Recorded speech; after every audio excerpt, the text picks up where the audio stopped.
हर साल 25 जून अब संविधान हत्या दिवस के रूप में मनाया जाएगा। केंद्र सरकार ने 25 जून को संविधान हत्या दिवस के रूप में घोषित किया है। इसके लिए अधिसूचना भी जारी कर दी गई है।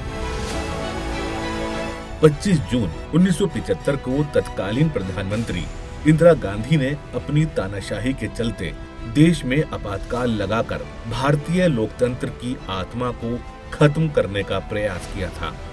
लोकतांत्रिक मूल्यों की धज्जियां उड़ाई थी, मौलिक अधिकारों का हनन किया था, लाखों लोगों को अकारण जेल में डाल दिया गया और मीडिया की आवाज को दबा दिया गया था। जनता की आवाज उठाने वाले पत्रकार बंदी बना लिए जाते थे। सरकार या कांग्रेस के पक्ष में खबरें छपवाने के लिए सेंसरशिप लगाई गई। सरकारी संचार माध्यमों का भी बहुत दुरुपयोग किया गया। आपातकाल के दौरान लोगों की जबरदस्ती नसबंदी की गई। विपक्षी दलों के नेताओं को हिरासत में ले लिया जाता था। यही नहीं, अपने अधिकारों के लिए न्यायालय जाने पर रोक लगा दी गई थी। विरोध में आवाज उठाने वाले व्यक्तियों को जेल भेजकर प्रताड़ना दी जाती।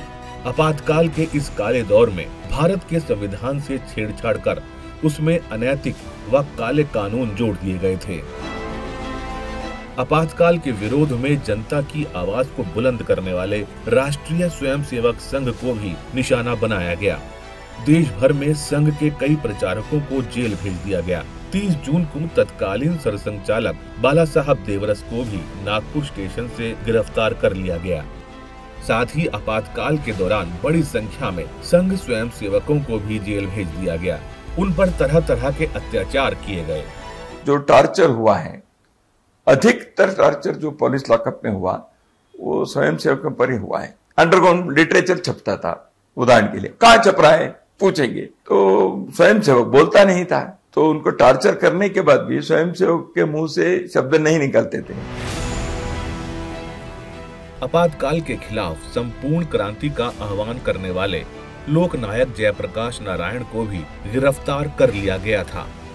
जयप्रकाश नारायण की अध्यक्षता में लोक संघर्ष समिति की स्थापना हो चुकी थी, जिसके महासचिव नानाजी देशमुख थे।